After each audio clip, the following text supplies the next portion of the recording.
Hi, it's Congresswoman Jan Schakowsky back again with my plans and pans.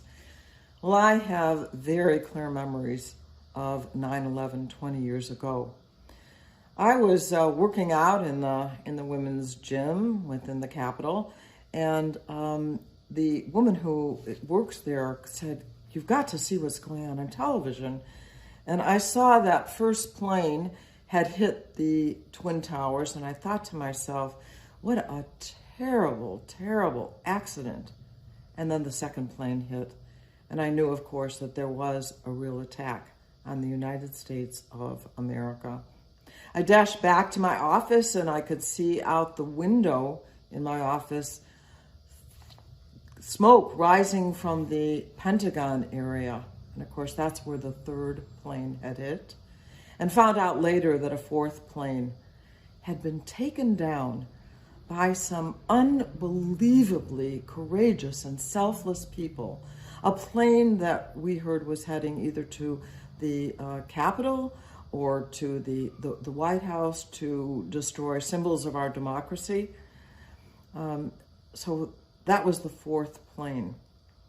Well, at first we didn't hear anything. There were no sirens, there were no phone calls, and it took a while before the Capitol Police started running down the corridors and telling us that we should evacuate. And I said, let's get out of the neighborhood here. And so all of my staff piled into one of the cars and we drove to the apartment of my chief of staff's mother, where we spend most of the afternoon. A lot of that afterwards is kind of blurry, but I do remember standing on the Capitol steps and very robustly singing with about 150 other members, Republicans and Democrats, "God Bless America." It was a really terrifying time. For the most part, our country came together. We watched in the tragedy that unfolded. We saw people down at the site. We saw that President Bush had gone there, and we saw that firefighters had rushed into the Twin Towers, and many of them had actually lost their lives. I was concerned that it took so long for us to finally give help to the many people, the volunteers, the firefighters, the workers who were digging in the rubble to just fairly recently get compensated for the sickness and even death that occurred from those individuals. But aside from the unity expressed in the larger picture, I was worried about what was going to happen to some of my own constituents. That there would be some people within our very diverse district, people of all different races and religions and countries that they come from, that some might be targeted because they looked a certain way, that they were Muslim, that they wore head covers, that they dressed in traditional dress. And I was right, that there were numbers of attacks. Women that were afraid to bring their children, to walk their children to school because of what they were wearing. There was an attack on a cab driver who was brutally beaten because he was wearing a turban.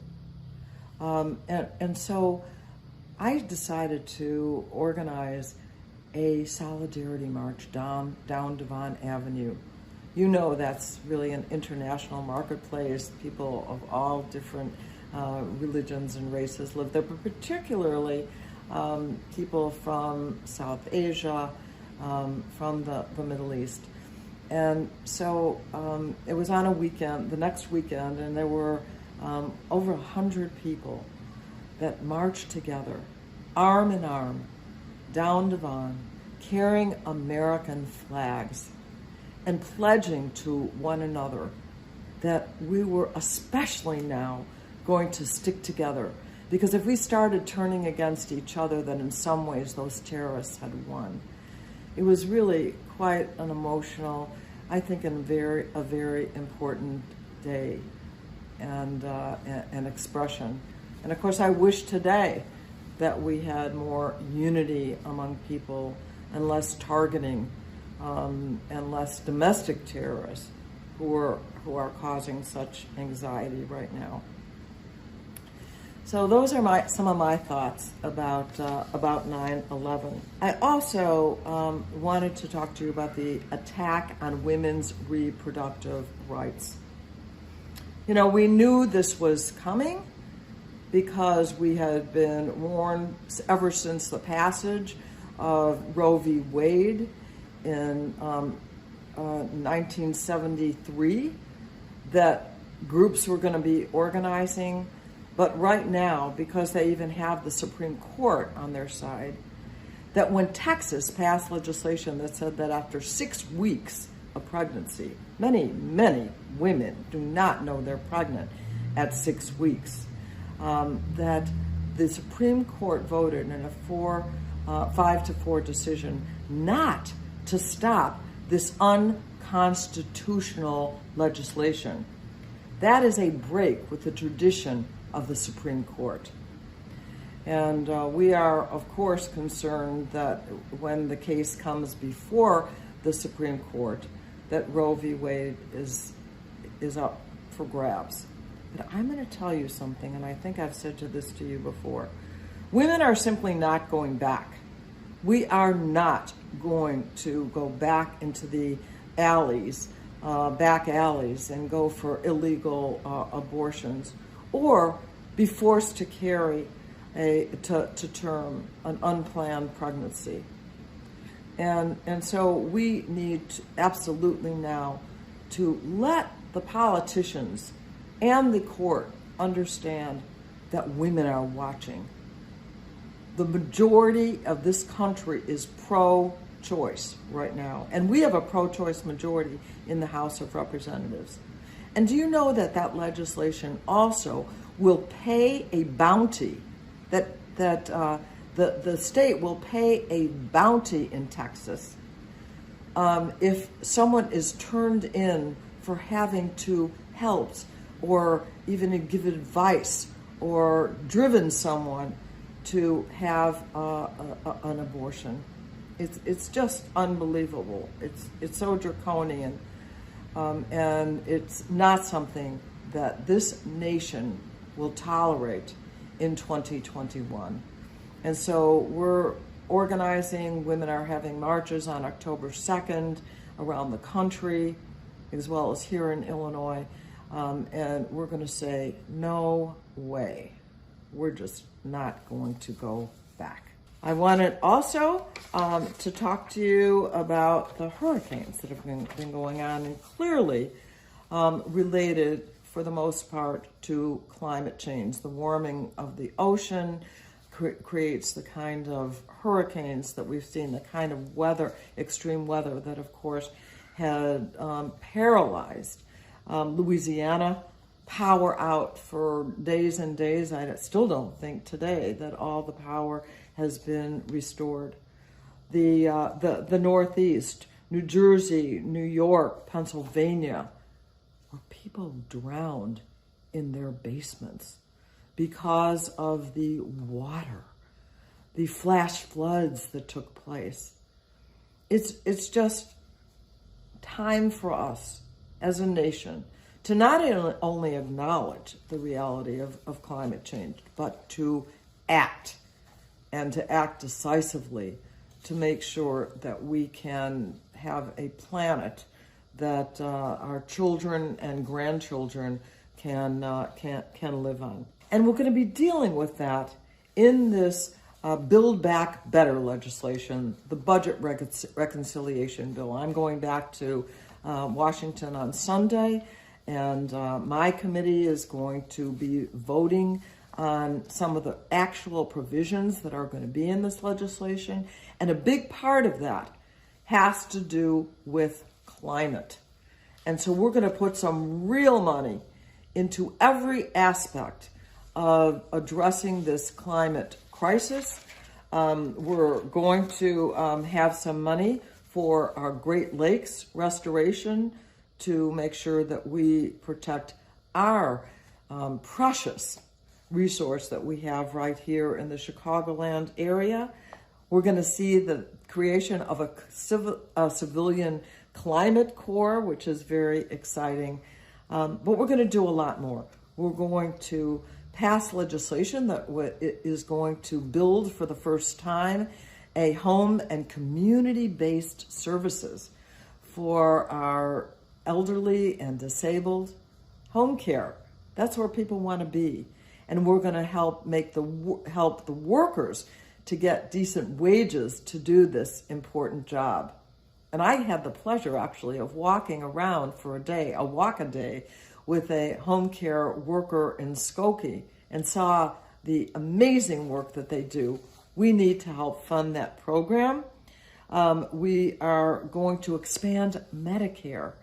Our goal is to add eye care and ear care to make sure that everyone can afford the kind of hearing aids they need, and dental care.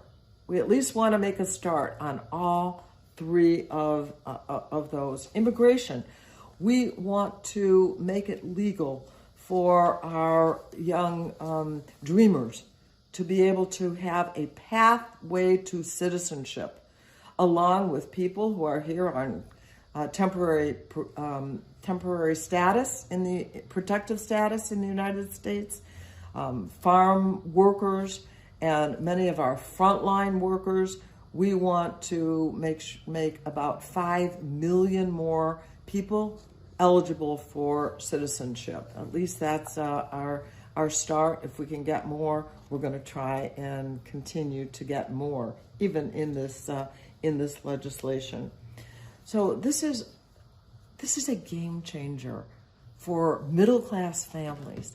We're going to have so much for children and parents and women and workers and small businesses in this legislation that we need to pass by the 15th of September, get it over to the Senate, get it done there, and get it to the desk of the president, who says we are going to build a new kind of country and a new kind of economy that grows from the bottom up and the middle out, and no longer based on just trickle down from the wealthiest Americans.